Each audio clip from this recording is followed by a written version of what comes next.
Welcome to Wrangler University Lecture Series at Silicon Valley. I'm Li Hua Wen, the executive representative of Wrangler University at Silicon Valley. Wrangler University was founded in 2014 by Mr. Shanyou Li. It is the first and also the largest non-degree university in China that trains entrepreneurs and business professionals on entrepreneurship and innovation.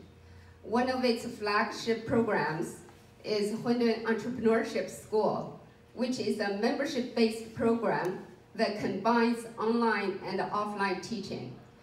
In Wrangler University, we are fully committed to developing the best curricula and inviting the best professors and practitioners throughout the world to deliver our unique content.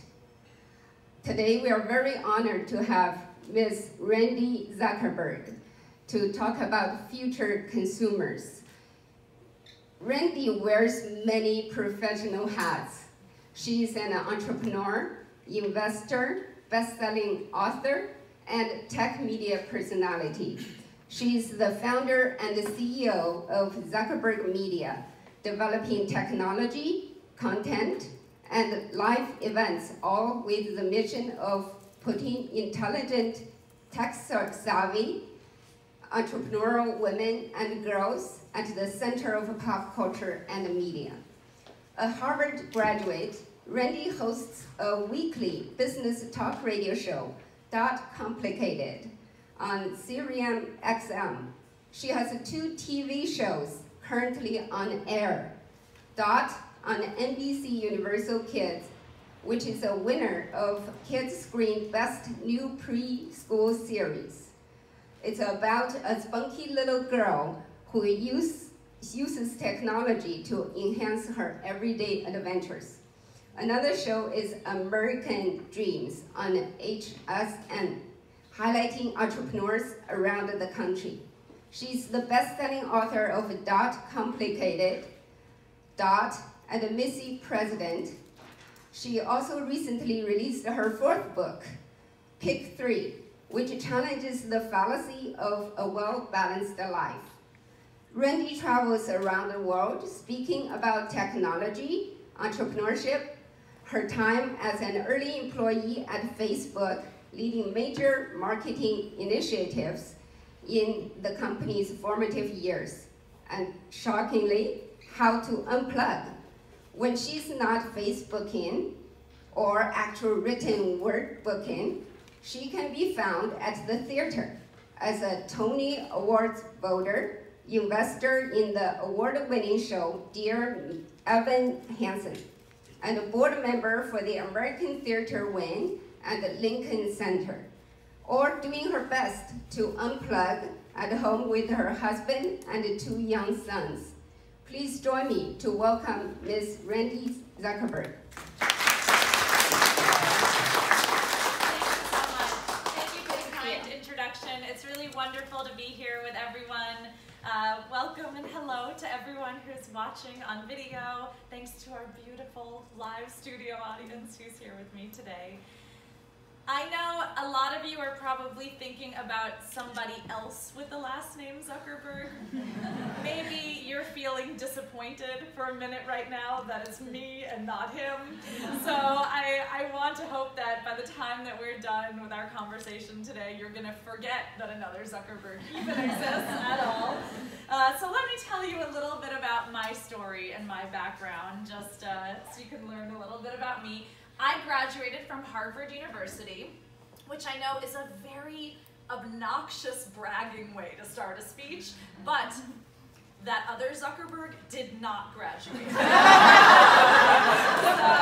So there you go. Thank you. So when you have, one thing in your favor in life, you gotta open with it, right? One thing that most people don't know about me, though, is that my dreams when I was a young girl were not to, go be part of the social media revolution that didn't even exist when I was young. I wanted to sing on Broadway. I sang my entire childhood. I actually toured with an opera company. I wanted to be a professional singer.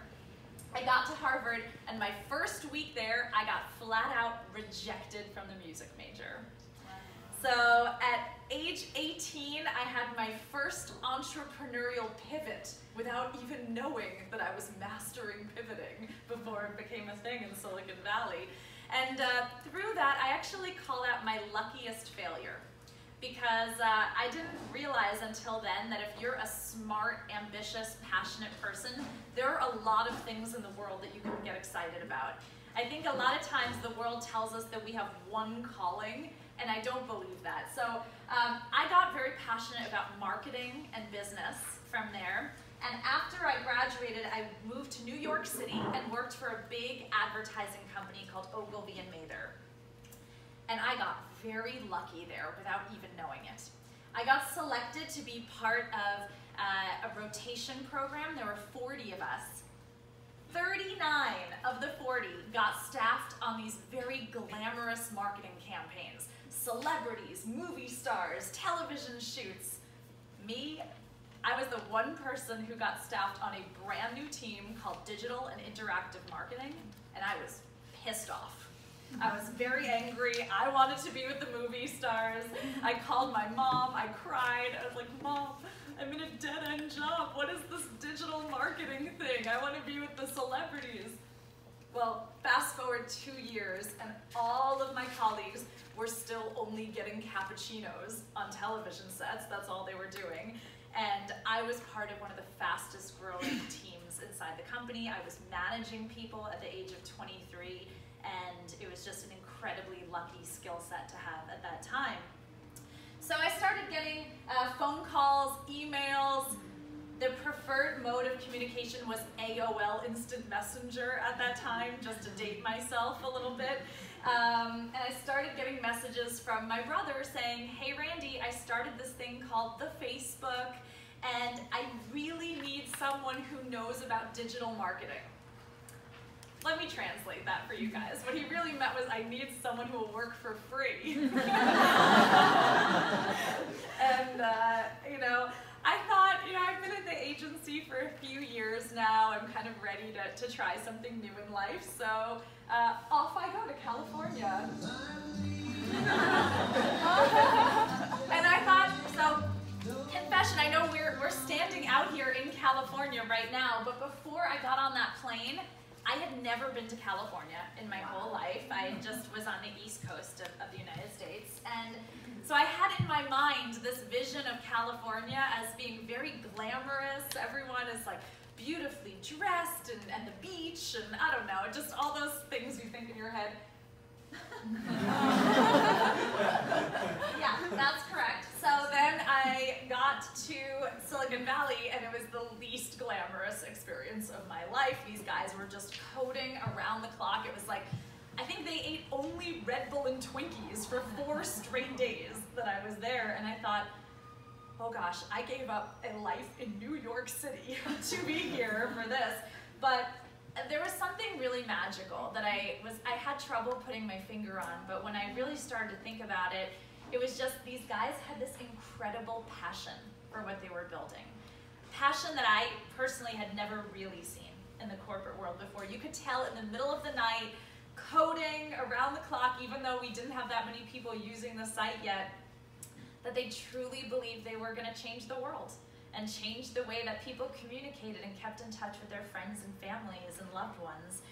So I thought, okay, 6 months tops, I'll help my brother out with his marketing strategy, and then I'll go back to my life in New York City. Well, 10 years later, I only just moved back to New York, so yeah. Solo dance party during a speech. Doesn't everyone do that? If you haven't figured it out already, I'm a little awkward, but I love it. So when I joined the company, there were about 12 of us. We were just in a tiny office above a Chinese restaurant in Palo Alto, and when I left the company, we were thousands of people with offices all over the world, and a public company, which was just an incredible process to be there at the beginning and see that happen. it's hard to imagine a world where companies like Facebook didn't have resources and didn't have budget, but I can promise it happened. I was there at the beginning. For the first year I was there, my entire marketing budget was 1 box of t-shirts. That's it, that we had to go out to college campuses and get people excited about using Facebook. And we had some real issues of recruiting talent because just up the road from us, 10 minutes away, were amazing companies like Google that had sushi chefs on hand and volleyball courts and masseuses. Why would anyone go work for a tiny startup when you could have that? So we decided we really want to make Facebook the most entrepreneurial place in Silicon Valley that you could work. We started doing these things called hackathons. At these hackathons, and this is where I really understand how just crazy entrepreneurs are, because we're the only kinds of people that will work 100 hours a week and then say, what should we do on our free time? We should work. But that's basically what these hackathons were. At around 5, 6 o'clock at night, everyone would gather and think of some projects to work on all night long. And if you were still standing in the morning, you got up on stage and you presented your idea to the whole company. The only rule of these hackathons was that you were not allowed to do anything that you would normally do in your day job. So you couldn't just sit there and answer email or work on a presentation. This was a time to do something that was always in the back of your mind, but you would never normally find the time to do. I know, even when we're sitting here, everyone has a project like that in the back of their mind. Everyone is thinking, if only I had time, I'd write that book, or I'd launch that podcast, or I'd do that creative project that I've been wanting to do. Well, these hackathons, that was your opportunity to do that. Before we all start thinking about, everyone in Silicon Valley are such geniuses and have such great ideas, most of the ideas were very silly that came out of these hackathons. One that I particularly remember for, I think, maybe being the worst invention I've ever seen. One engineer hooked up a little trampoline to people's phones. So you jump, and then that became your new lock and unlock screen. Oh yeah, and you had to recreate an identical jump to get back into your phone. Do you have any idea how many hours it takes to recreate an identical jump on a trampoline? And then you still have to go to the Apple store anyway to get back into your phone afterwards. So it was just, kind of a nightmare. But what ends up happening when you have people who are doing projects like that is suddenly you feel very free to fail and to take risks.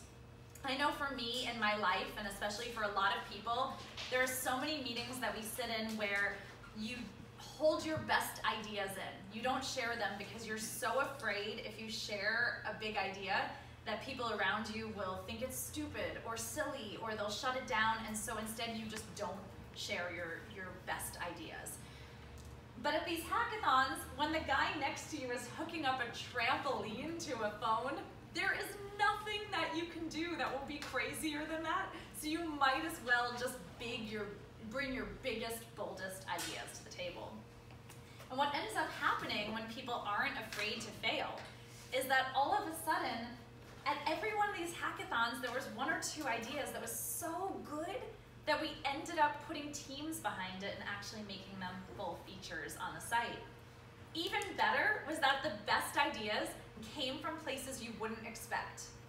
I think, again, in our professional lives, we get very siloed in our thinking. We think, oh, I'm a lawyer, so I think this way, or I'm on the finance team, I think this way. But at the hackathons, the best ideas often came from 19-year-old interns, or people working in accounting or HR, divisions of the company that you would never think would bring a great product idea to the table. So all of a sudden, we have this culture at Facebook where people felt like a good idea could come from anywhere. You didn't have to wait for your boss to tell you what to do. You could just wait till the next hackathon and create your own dream job inside the company. Now, I had 2 hackathon projects that I'm very proud of that I wanted to share with you guys. The first is that I made an 80s rock band inside of Facebook. You don't seem that impressed by that. That's okay. You nor should you be. Thank you. I got one taker. No, it's okay. It's okay. You should not be that impressed. In fact, our motto was, we play for free and you get what you pay for, was the motto of our band. So we were not very good, but that's okay. We had a lot of heart and spirit. Maybe you'll be a little more impressed with my next project though. I started to get very interested in the smartphones we were carrying and the fact that this was around 2010, 2011, the direction media was heading, and I thought, will we live in a world where every single one of us is a media company? Where every single one of us is a television network, we are movie studios, we could all be putting out our own content, streaming it live all the time. I went around the world and I pitched that idea to a lot of media companies, and every single one of them told me no. They said, Randi, there'll never be a world where we're all producing and watching that kind of video on Facebook. So I thought, all right, at the next hackathon, I'm going to show them. I set up a little studio. Really, it was a broom closet, but I pretended it was a studio. And I called it Facebook Live with Randi Zuckerberg. And 2 people watched, my mom and dad. It was not very successful. I was so disappointed. I thought it was going to be this huge hit. And so I went home in the middle of the night. I did not even stay up until the next morning to pitch my idea to the whole company. But Facebook Live is very much a big product on Facebook today. So I'll tell you what happened after that night, because I went home and I thought Facebook Live is dead. 3 weeks later, I got a call from pop star Katy Perry from her team saying, Randi, we saw that you're doing some Facebook television show, and Katy wants to launch her world tour on that show. And I had this kind of complicated moment because I thought, okay, I should probably apologize because it's not a real television show. I just made it up. So I should probably just tell her that maybe she should not launch her world tour there. But then I also thought, what would my male colleagues do? Would they apologize? Like, no, they would want to meet Katy Perry. They would figure out a way to make this happen. So I decided I'm going to figure out a way to make this happen. So I said, Katy Perry, Facebook Live is a very reputable television show, and that is absolutely where you should launch your world tour. Luckily, there were a lot of engineers at Facebook that wanted to meet her, so they made it happen. And in 2011, Katy Perry came to Facebook. It was the first ever Facebook Live broadcast. We had millions of people who tuned in. Her entire tour sold out in minutes. And all of a sudden, it just unlocked these floodgates where so many celebrities, world leaders, politicians suddenly thought, wow, I can talk to my audience directly. This is amazing. And so we just had movie stars and sports figures and people from all over the world who suddenly wanted to come to Facebook. The bandwidth technology was not quite there yet in 2011 to allow everyone to be streaming from their phones all the time, so people had to actually come to the Facebook headquarters and park satellite trucks outside as the technology was improving. I don't know how many of you are familiar with Pee Wee Herman. That was either a career highlight or a low light for me, depending on how you view it. Occasionally, I would also interview other startups in Silicon Valley and talk to them about what they were doing. So I remember I had these guys on my show early on, and I said, hi, welcome to Facebook Live with Randi Zuckerberg. What's the name of your startup? Twitter.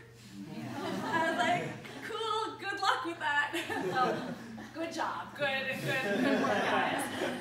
I think one of the highlights of my career, though, I was at dinner with my husband, and I actually got to say to him, hold on, honey, the White House is calling, which, I'm sorry, in my mind, only Jack Bauer from 24 and Olivia Pope from Scandal actually get to say those words.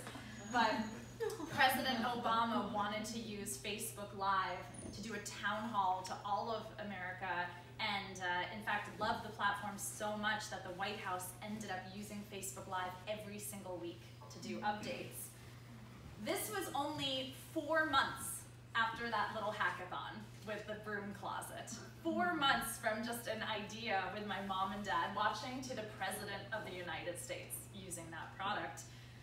It got even better than that. I got nominated for a major television award, an Emmy Award, because of this broadcast.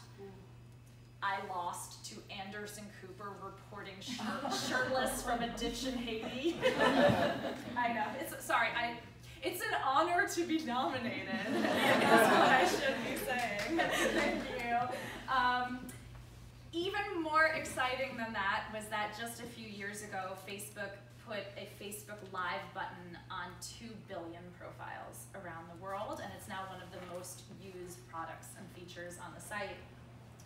The reason I want to share this with all of you is that I never once in my life would have called myself an entrepreneur. That was not how I defined myself or thought of myself. I thought I was a marketer behind the scenes, helping other people with their big dreams and visions. You know, as a young girl, a lot of people would say to me, Randy, you can have any job you want, but not one person in my life told me I could create any job I wanted. And so when I got on that plane to Silicon Valley, it was the last thing in my mind, thinking that I would ever build anything or create anything on my own. But what it showed me is that when we put ourselves in that kind of environment to really think like an entrepreneur, to train ourselves to take risks and to fail and to put big ideas out there, that every single one of us is sitting on an idea that 2 billion people could be using. We just have to make sure that we're in the right environment and surrounded by the right people that encourage us to bring that out. So, what do you think I did next? Here I was at the top of my game. I had just invented Facebook Live. I was meeting celebrities around the world. So what did I do? I quit my job. I know, you guys you're thinking, oh gosh, we were with her until then. Now we were listening to a crazy person. So why?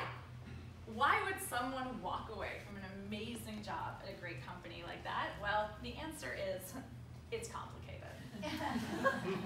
For me, I always had a complicated relationship with technology, with Silicon Valley in general. I loved being part of Facebook. It was an incredible experience going from 12 people to thousands of people and building that. What I didn't love was being the only woman in every single room that I was in for 10 years. In fact, to this day, when young women ask me my best advice for getting ahead in technology, I tell them that my best advice is to have a man's name like Randy. Because in America, Randy is a name for boys, and I can't tell you how many times that I emailed someone and they would think it was a guy who was emailing them, and then I'd show up for the meeting and they'd say, "Where's Randy?" And I'd be like, sucker. So that is both funny and horrible, but that is still my best advice for young women getting into tech 15 years later. So I always had a very complicated thought, because I thought, wow, well, if we're building truly global companies, how can it be that there are so many people who are underrepresented at the top levels of these truly global companies? And that just wasn't something that sat well with me, so I started thinking, okay, how can we get more women excited about tech? I thought maybe I should focus on college students. Then it got younger to high school and younger and younger. My research showed me it is 9 years old that we lose girls in math and science. It is around 3rd, 4th grade, 9, 10 years old, that girls start saying, oh, that's for boys, or I'm not good at this, I'm good at this. So I thought, well, I know nothing about creating children's content. That is not something I've spent one day of my life knowing how to do, but I have learned to take big, bold risks in my career, so I'm gonna start a children's media entertainment company and do my best to highlight entrepreneurial, tech-savvy girls. Now, at the same time, I had a family of my own, and it really got me thinking about a lot of the tech that we're using. You know, we're standing here in Silicon Valley and tech is everywhere. So it's very easy when you're out here to just really think, you know, that tech is 100% amazing all the time. But I think if we're all going to be true leaders of the future, we need to understand that nothing is 100% good all the time. It's how we use it, how we think about it, and how we set it up, not just to be interesting today, but 10, 20 years in the future. Let me give you a few examples. I recently tried a virtual reality simulation that put me, I believed as I was watching it that I was on the top of a skyscraper being asked to take a step off the edge of the building. Now, I knew that I was on the floor and nothing was going to happen to me. I knew that I was not going to fall off an actual building, but it felt so real that it took me almost 5 minutes to gather my courage, and then I made my husband hold my hand while I took a step. And it felt so scary and so real. So the techie in me started to think, wow, this is going to be incredible for medicine. Surgeons are going to be able to do such complicated, detailed surgery by practicing and using VR settings. In real estate, we're going to be able to sell finished buildings that haven't even been built yet because we can walk someone through it in VR. In education, children can travel the entire world before they graduate school. At the same time though, I have 2 sons. I think a lot about things like violent video games, and I think, are we going to be treating school-age children for trauma because they're playing war games that feel so real they think they're in them? And so for me, it's this constant struggle of thinking about how to be a leader in this new age of technology where the decisions that all of us make in our careers are going to be impacting generations for 10, 20, 100 years from now. These are my 2 sons, Asher and Simi. They are the loves of my life. I guess Pokemon and Mickey Mouse.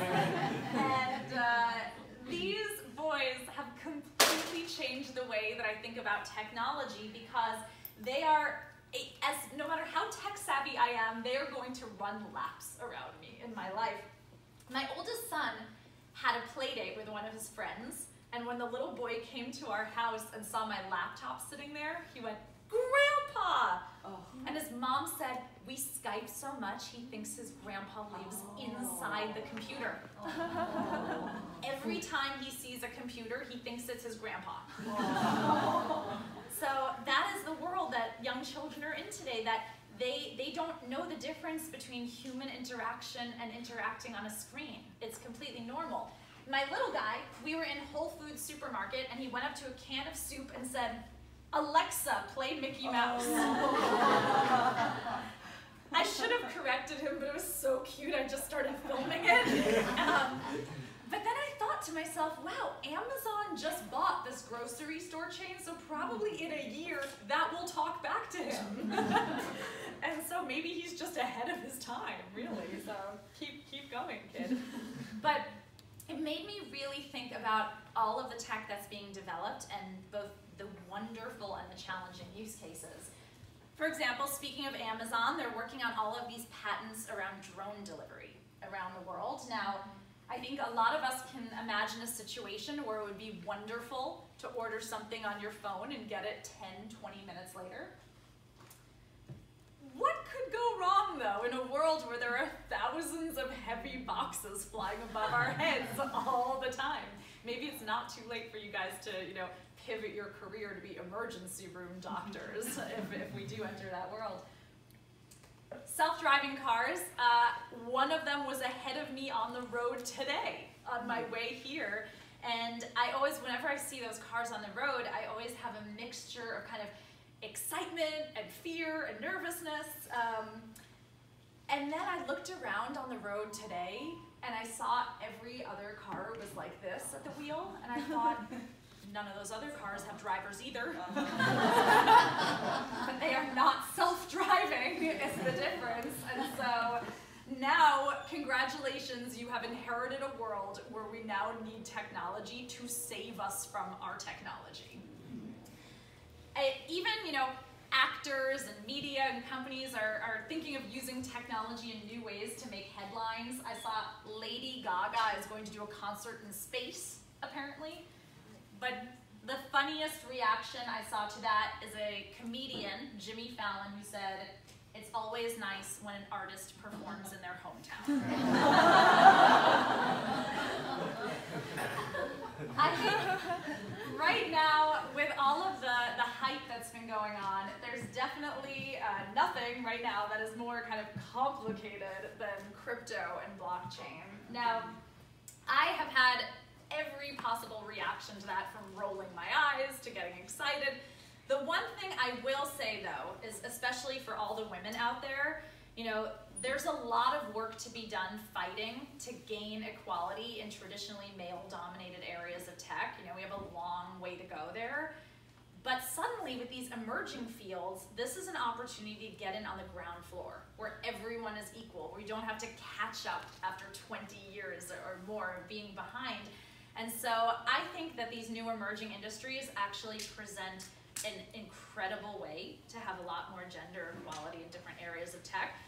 I worry that if we don't get in them now, even though we're very much at the ground level and who knows what will happen, it's very speculative. If we don't get in now, we're going to be having this exact same lecture in 20 years from now about how women are behind in blockchain. So that's one reason why I like to keep my eye on a lot of these emerging things. That being said, I did start advising a startup recently that asked if they could compensate me in Ethereum. And I had this moment where I was like, so there's this really cool retro currency called the US dollar. Like, maybe that's like a really good one to consider. But, you know, it's an exciting world. One thing I will say about the hype, though, there is a company called Long Island Iced Tea that decided to capitalize on the hype by changing their name to Blockchain Iced Tea. They did nothing. There is no technology or blockchain involved here. It is just a beverage. Their stock rose 300% by changing their name. Even after the market corrected itself back out, they were still trading higher than before they named themselves Blockchain. So again, it can be very difficult to tell what is real, what's here to stay, and what's hype. I think, in fact, a lot of the stuff that I see around the crypto world almost feels like religious fervor, almost in many ways. The funniest thing I saw is that rapper 50 Cent should change his name to .00035 Bitcoin if he wants to stay relevant in today's world. So, okay, that's it. I'm done with my Bitcoin jokes. That's it. If you didn't understand what I was talking about, you're probably a better person for it, so don't worry. So I want to talk a little bit about the future consumer. Now that we've talked a bit about my journey, what are some of the trends that I'm really focused and interested in right now? I think the trend, one of the things that you've seen from my career is that I'm always thinking about media. For me, I've always seen every single one of us as a media company, and I think that is even just exploding in today's economy. Consumers today value unique experiences. They are willing to pay a lot of money for them because we live in a world where there's unlimited content out there. So what can you do to create something that feels scarce and unique? Young people today going into the workforce are thinking of their career very differently. We're going to talk about that extremely differently than the kind of career that I walked into or my parents. And people are struggling with tech balance. We now live in a world where we're so connected that this next generation actually wants to be less connected, wants to think about healthy ways to unplug and have develop boundaries with technology. So let's talk, what do I mean when I say that everything is media? I remember a moment several years ago where Red Bull filmed, they live streamed the highest free jump, technically from outer space. This man, Felix, jumped, and they filmed it all live on the Red Bull Facebook page. It was the most watched live stream event in history to that date. And all of a sudden, it made all of these brands and companies around the world pick their head up and say, wait a minute, I thought Red Bull sold beverages in the grocery store, but they have now the highest watched live stream in history. And suddenly, that was the moment I think that companies realized that everyone had to be a media brand in addition to creating products in order to survive in this world. I don't know how many of you have tried a Peloton bike or any of these kind of new fitness tools. I have a Peloton bike and I love it, even though I have to say it was a little demoralizing at first because I pedaled my heart out and it was like, you are 6,000 out of 6,010 riders. I was like, great, thanks. But what's so cool about it is that you could be sitting in your living room connected to thousands of people around the world on a video screen. So now even our exercise equipment is thinking of itself like a media company would. We have brands like Coca-Cola that now have 108 million people inside their social media pages. I can imagine a world, because there is no television station that has 108 million people watching, so I can imagine a world where all of a sudden other companies are paying Coca-Cola to run ads inside of Coca-Cola's page because that's where the eyeballs are. However, they're not really thinking that way. In fact, they just launched the selfie bottle. Oh yeah, yes. This was the moment in my life that I realized I was old when I saw this, because I don't know about you guys, but I have never once in my life been drinking something and said, I wish someone was photographing it right now. That's not an experience that I've personally ever had, but maybe a lot of people have, and so good job to Coca-Cola for getting on top of that trend. And a lot of companies also are really crossing the line a little bit. This is a company that developed a bracelet where if you spend too much money, you get an electric shock. So there is a very fine line between what is appropriate thinking of yourself as a media company and what is like super crossing the line to complicated territory there. And now a lot of companies are employing content creators on staff. Financial startups, banks, all have writers, artists, videographers that are on site in their companies. This is not something that we saw even 5 or 10 years ago, that every company needed to basically have a production team on site, but it is the reality that we live in now. I love Broadway, as I told you, and I feel like for the last years, everyone has been saying, you know, you have to keep your content short. Consumers have a short attention span. It needs to be really brief. That is the opposite of what I'm seeing, though. I think customers actually have a hunger for long, in-depth, thoughtful content. In fact, on Broadway right now, there are 2 shows that are 7 hours long. You cannot see either of these shows in one night. You go on 2 back-to-back nights to see the show, and they're sold out every performance. People want that. I never thought I would live in a world where people wanted to go on a Thursday and then a Friday night to see a 7-hour-long Broadway show, but that is the world we live in, and so I don't think it's true that people want shorter and shorter and tinier content. I think we live in a world where we're hungry now for thoughtful, enriching media. At the same time, the influencers are changing. Instead of mega celebrities and business leaders, it's very niche, passionate influencers that are the ones communicating our brands and getting our message through. And I don't want anyone here to discount audio. When I started doing my radio show 4 years ago, everyone was like, oh, Randi, that's so old school. You're doing radio. But audio content is having a huge moment right now. In fact, I think audio is one of the only platforms left where you have that intimacy, where someone will give you their undivided attention for 30, 40, 60 minutes while you're listening to something. And so if your business is not doing something with podcasting, with audio, I think this is a great time to get started, because this world is seeing a huge explosion, especially with these Alexa and home listening devices also. So now that everyone is creating media, and we understand that in order to be in business today, you also have to view yourself as creating content, now there's a whole new challenge that comes up, which is that if everyone's creating content, how is anyone paying attention to yours? Because there are millions of hours of content out there. On Facebook alone, there are 5 billion posts that go up every single day, and that's just one platform of dozens around the world. So what you have to now think about is how do you create scarcity? And sales teams have known this for a long time, tactics to make people feel like, there's only a few left or limited time, but we're now seeing that in every aspect of business. It's another reason why I love live content so much, and why I think, Facebook Live took off at the right moment, was because in a world where there's unlimited content, suddenly if something is live and you're gonna miss it, if you don't tune in, it feels scarce. It feels like you have to be there at that exact moment.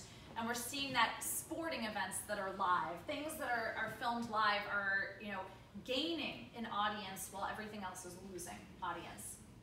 All of my portfolio companies that I invest in, this is one called Food Stirs that I love, I encourage them to do all of their press announcements, new updates, releases via live video, and I find they get much more viewership and feedback on that than if they just put a press release out there to get lost. This is also being created in physical experiences more and more. I recently went somewhere called the Ice Hotel.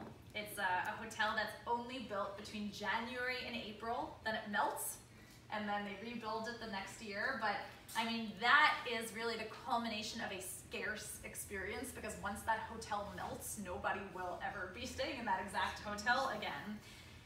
Companies, no matter all over the world, are using this mentality to create pop-ups and experiences that feel really special and unique. You can dine in the sky in many major cities around the world, hoisted by a crane. You can have a Michelin star meal in the sky. If you're afraid of heights, though, don't worry, next one's on the ground. This gym chain did a pop-up restaurant where instead of paying with money, you pay with fitness that you then have to do. So if this guy ordered a pulled pork sandwich and then had to do a minute of crunches, a minute of squats, 3 burpees, and a whole thing. So there was a cafe in Korea that popped up called the Poop Cafe. Yes, I thought I had seen it all, and then I saw this, where everything was like for Instagram, like take your selfies, everything themed with a poop emoji. And sorry, that is not anything I ever thought I would say in a business lecture. I have to be very honest with that, but this is the world that we live in. We also now live in a world where there are all these stores that don't actually sell anything. They're just experiences. This is called the Museum of Ice Cream. It's not a museum, nor is it really an ice cream shop. What it is a series of rooms that are beautifully designed by artists, almost like modern art installations, themed as ice cream, designed for you to dress up and go to and take selfies in every room. And people are paying, I think tickets are $50 per person to go into the Museum of Ice Cream. There are dozens of these kinds of experiences that are popping up, and kind of as malls are suffering and retail is suffering, a lot of these underutilized retail spaces are turning into these experience stores. Another one that I've seen recently is called 29 Rooms. And the company Refinery 29 partnered with 29 different artists to create rooms that, again, are kind of photography experiences. So this is a huge trend.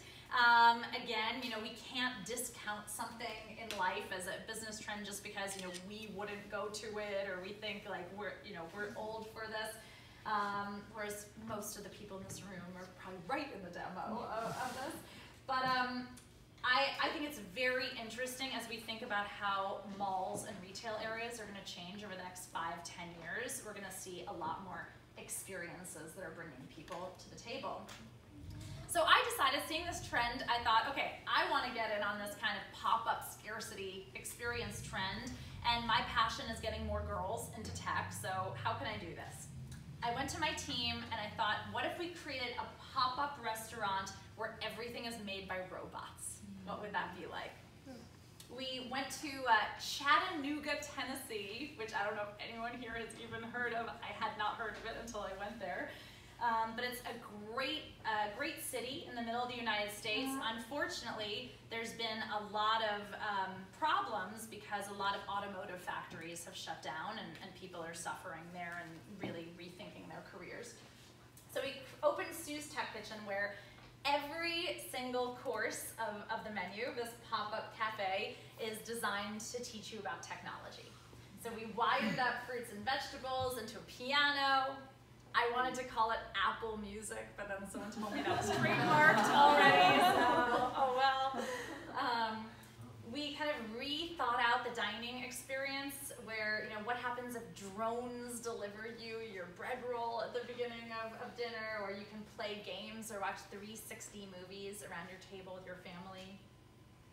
We did a lot of fun science experiments with liquid nitrogen, where we were teaching kids about chemistry and allowing them to see what happens if you eat cereal that's been dunked in liquid nitrogen, and then you breathe smoke out of your nose, which makes for a great photo. But by far the most popular were our 3D printed chocolate. So the kids would actually draw something, bring it over to the 3D printers, and then we'd print it on top of a cookie that they could eat. And what this enabled us to do was this enabled us to have discussions with children who were not learning about computers in school, did not have parents that knew anything about STEM or tech. And all of a sudden, those kids, they're probably too overwhelmed to sign up for a robotics class on their own, but it feels cool to watch a robot make them chocolate. And so all of a sudden, it's this accessible way to start introducing kids and families to tech in a way that maybe when that same kid reaches high school or college and has to pick a major, maybe she'll remember that a robot made her chocolate and that it was fun and that it was exciting. We had robots that made pancakes and crepes and all sorts of things.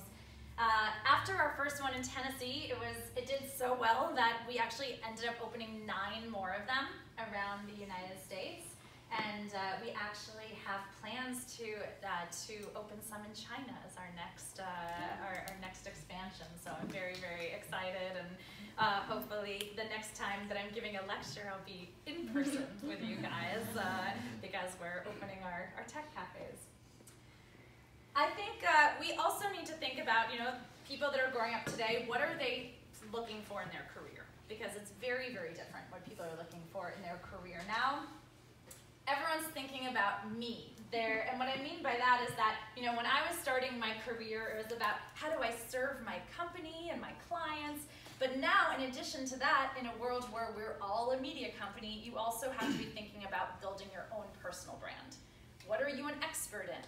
Are you writing thought leadership pieces? Are you building your own brand such that when you go to work in your next job, that people really see you as an asset in addition to your skill set? I've also realized that everyone has some sort of a side hustle. Sometimes it's paid, sometimes it's not, but everyone's kind of working on something else on the side. So I decided for today's sake, I was going to research some of the weirdest side hustles that I could find on the internet for you guys. Jordana is a cat wrangler. What that means is that if you lose your cat under the sofa, you can hire her to go and coax your cat out of the sofa, and that is her side hustle that she does in addition to her regular corporate job. Wes is a golf ball diver, so the next time you hit a golf ball into a lake, this guy is the one who's going to put on scuba diving gear and go get it out of the crocodile lake or something for you. Rob is an underwater pizza delivery man, and he is, I guess there's a lot of hotels, especially in the South Pacific, that have underwater, and so there you go, you can order a pizza there. Rent a mourner. Apparently, if you feel that not enough people are going to show up for the funeral of your loved one, you can hire actors who, as a side hustle, will show up to make it seem like your loved one was incredibly popular. And the worst side hustle that I found was an odor judge. That's right. Companies that create deodorant need to test them to see if it actually works, and so they hire people to do that. So the next time that you want to complain about your job or a Monday or something, just think about that because you are not doing that. Even the perks that people want inside their companies are changing. It used to be all about, retirement plans and everything, but now people are thinking about health and wellness as forefront in the workspace. Are we offering, healthy food, yoga, fitness, relaxation spaces, mindfulness, and meditation are huge trends that we're seeing in the workforce. A lot of companies now have their own incubators and entrepreneur accelerators inside companies because this is something so many people want. They want the opportunity to create their own dream job even while they're working at a bigger company. And so bigger companies are seeing this and they're thinking, well, that's actually great for us also. We want entrepreneurial people inside our companies. We don't want them to leave. So big companies are actually creating entrepreneurial tracks inside of them.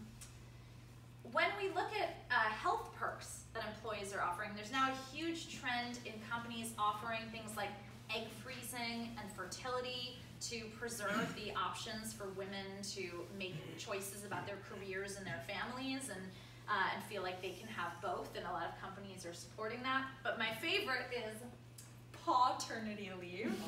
A lot of companies are realizing that our pets are huge parts of our families, and so they're actually giving people parental leave when you get a new puppy, or covering health insurance for your animals as well. Oops, and I just lost all my slides, so and we're back, yay, all right. Gets weird though. Sometimes, companies are kind of out there trying to think about the new perks. This company offers cryopreservation as a perk that you can get. So if you feel like the best has not yet come during your lifetime, you can work for a company that will give you that as a perk. This is my husband, and the reason that I have a photo of him up on screen is because he works for a very interesting company. He is the CTO of a tech company with 700 people where there is no office. Every single person works from home. And so he is on his video screen all day, chatting with people all over the world, and he just sits in a little area of our house, and there is no office for this company anywhere in the world. But what that means is that suddenly you have companies that are very diverse, that have a lot more women in them, that are really giving people that flexibility. That being said, it also poses a lot of challenges because, if you're having an issue with a colleague or something, you can get up and walk over to someone's desk. Here, there's a lot of issues around communication and understanding when you're only talking to people sometimes who, are speaking a different language than you just over a computer screen all day. The final thing that I want to talk about is how to have a healthy tech-life balance. And I know that's very ironic that I was telling you about everything I was doing at Facebook and now I'm saying unplug, and I understand the irony in that, but we do live in a world where really in order to make sure that we don't burn ourselves out, we have to create some boundaries around tech and being connected.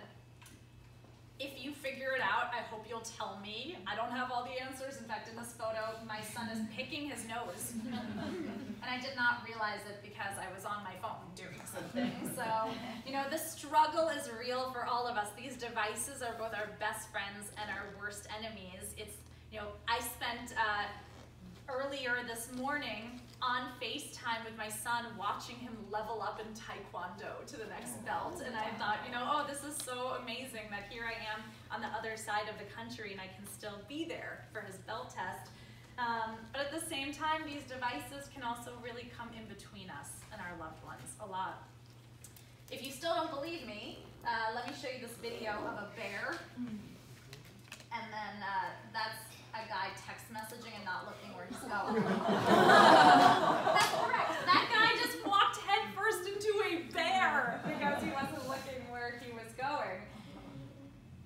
I have a weekly talk radio show on SiriusXM where I cover, it's called Dot Complicated. So every week I look at a different tech trend and I cover, the good and the bad. I get pitched by a lot of companies to be on this show. And some of them really make me think that we should just unplug as a society, that we do not deserve the right to have technology. So for example, The breakup app. If you can't be bothered to break up with someone you're in a relationship with, don't worry, an app will do it for you. You just click begin the end, and then it guides you through like, why are you breaking up, what happened, and then generates a text message that you can just send to that person. So that makes me think that we should maybe unplug a little bit more as a society. How about this one? There's only one use case for this app, just one. It is called Run Pee, and the only use case is when you're in a movie theater and you really have to pee, but you're worried as soon as you get up you're gonna miss the best pivotal scene of the movie. So you can open it and it'll say, oh, you're watching Avengers, nothing good is gonna happen for the next 9 minutes, go pee. That's it. That is the one thing this app does. And you know, I have to say, like, when you're in that moment, it's very useful, but I have to think to myself, you know, the engineers that are working on that, like, what happened if instead they worked on problems that are actually problems for the world? Like, how much further would we be as humanity? Or how about this one? If you really cannot put your phone down, you can download this app called Nothing. This app does what it promises, nothing. But you guys, there's something that really boggles my mind, which is that there is a premium version of this app for $9.99. So, like, this is the free one, and then there's one that's like more of nothing for $9. Like, I want to meet those people. And just like understand what's happening in their brain. So, like, this is the world we live in. In fact, there are now dozens of hotel chains around the world that have some sort of an unplugging package where they will take your computer and your phone away from you when you check in. I don't know about you guys. If I go to a hotel and they don't have Wi-Fi, I'm gonna leave. Like, that's what I'm gonna do. But now they're like, no Wi-Fi. Pay extra. Brilliant marketing, honestly. So now I have my own company, Zuckerberg Media. I spend about half my time working on children's content and programming to get the next generation of awesome girls and women in tech and business. The other half of the time that I do is because I love supporting entrepreneurs who are starting companies today. So we offer a lot of online mentorship, coaching, courses, investing. So I hope that you'll communicate and stay in touch with me and learn about what we're doing at Zuckerberg Media. I mentioned I have a book, Pick 3, that is about kind of the new, it's like anti-work-life balance almost, because I have to say that if you think about the things that you have accomplished and will accomplish in your life that you are most proud of, they will not happen when you're well balanced. They will happen when you give yourself the permission to go deep in different areas of your life. So my general philosophy is work, sleep, family, friends, fitness, pick 3. Yeah. You can change your 3. I'm not saying, you know, like ignore, it should balance out in the long run. You should pick all those things in the long run of your life, but in any given day, you can really only do 3 things very well. I mentioned my radio show, Complicated on Sirius XM. So I do get to be in front of a microphone every week, which is nice. But I started all of this off by saying that my dream was to sing on Broadway. Aww. And you've probably forgotten about my dream by now, but I have not forgotten about my dream. So about 3 years ago, I was sitting in my living room at home, and the producer of an 80s rock Broadway musical called me out of the blue and said, Randy, we saw some videos of some 80s rock band that you made at Facebook, and we've been looking for like a new kind of celebrity to join our musical, and we thought maybe a tech person. And so, do you want to come star on Broadway? So after all of that, you guys, after getting rejected from the music major, going out to Silicon Valley, being on this incredible ride with Facebook and everything, I actually got to star on Broadway after all. I starred in the 80s rock musical Rock of Ages for several months on Broadway, and so I thought really the only only way to end our time here together is with a song. I hope you like The Little Mermaid. Look at this phone, loaded with apps, Siri and Facebook and Apple Maps. Looking around here you think, wow, she's got everything. I've got iPhones and Androids for poking. I've got a Fitbit that's truly divine. I've got a BlackBerry, no, I'm joking. But I long to live life more offline.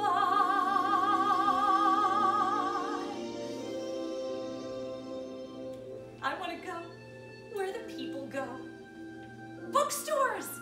Or somewhere that's still existent. There I would meet them, and then we would, what's the word? Talk out where they date as they should. Somewhere where Tinder